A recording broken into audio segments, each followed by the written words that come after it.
Have you ever gone through a period so painful that you thought you would never recover, only to look back years later and see how much it shaped your strength?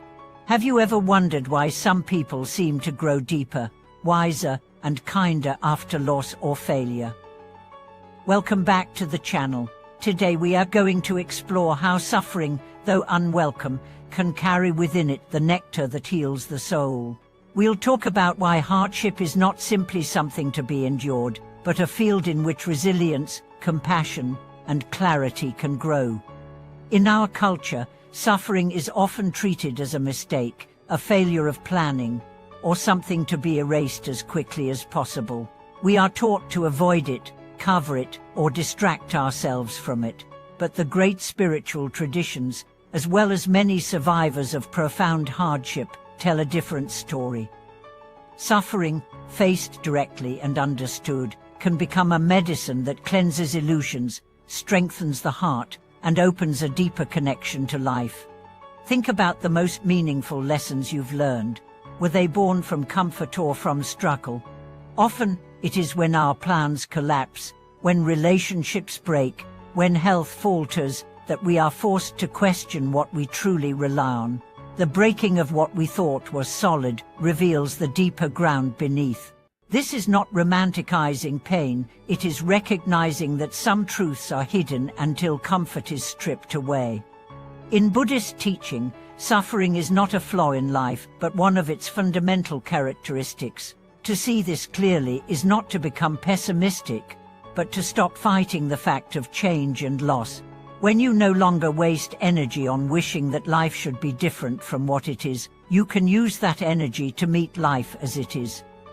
This acceptance is the first taste of the nectar, the easing of the struggle against reality. There is a story of a woman who lost her child and went to the Buddha begging for medicine to bring him back. The Buddha told her to collect a mustard seed from any house that had never known death. She searched the entire village, then the next, but every household had its own story of loss. In the end, she understood that her grief was not a private curse but part of the human condition. This recognition didn't erase her pain, but it transformed it into compassion for others, and in that compassion, her own wound began to soften. Hardship also strips away illusions about control. When everything is going well, it is easy to believe we are the sole architects of our fate. Suffering reminds us that we live in a web of conditions beyond our command: illness, accident, weather, other people's choices. This realization can either make us bitter or humble. Chosen wisely, humility becomes a gateway to deeper connection, because we see how interdependent we truly are. In the modern world, resilience is often defined as bouncing back quickly. But true resilience is not simply returning to the old shape, it is allowing hardship to reshape you into someone stronger, more spacious. Like metal tempered in fire, the process is uncomfortable, but it changes your capacity forever. The nectar here is the growth of a heart that can withstand more without closing. Suffering can also awaken compassion in a way nothing else can. If you have been lonely, you can recognize loneliness in another without them saying a word. If you have faced rejection, you can comfort someone who feels unwanted.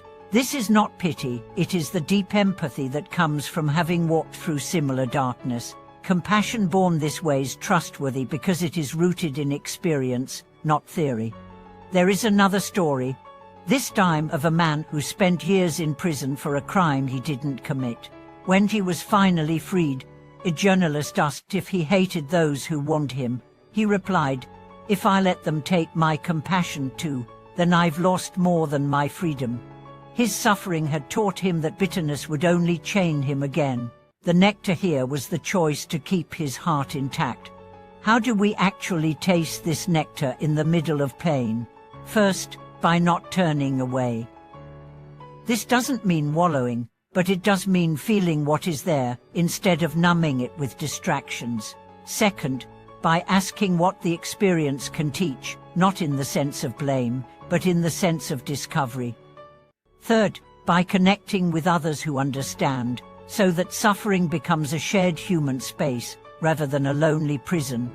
Meditation can be a powerful ally here. Sitting with discomfort in the body and mind, without running from it, trains you to do the same in life. Over time, the sensations and thoughts lose some of their grip, and you find that you can be present even in difficulty. The nectar here is the quiet confidence that you can survive and stay whole. In the long view, suffering often becomes a kind of compass. People who have faced mortality, deep loss, or failure often report a shift in priorities. They care less about appearances, more about meaning, less about possessions, more about relationships, less about being right, more about being kind. This reorientation is perhaps the sweetest part of the nectar. So, the next time you find yourself in a hard season, remember that this is not just a detour from life, it is life, with its deepest teachings. You don't have to like it, but you can let it work on you. And when the season passes, as all things do, you may find that you have been changed in ways that make your joy deeper and your presence stronger. If this perspective speaks to you, take a moment to reflect on a time when hardship became a teacher in your life. Share your story in the comments so others can draw strength from it. Subscribe to the channel for more explorations of how life's hardest moments can carry its greatest wisdom. And if this conversation gave you even a drop of that nectar, give it a like so it can reach someone else. Thank you for watching this video.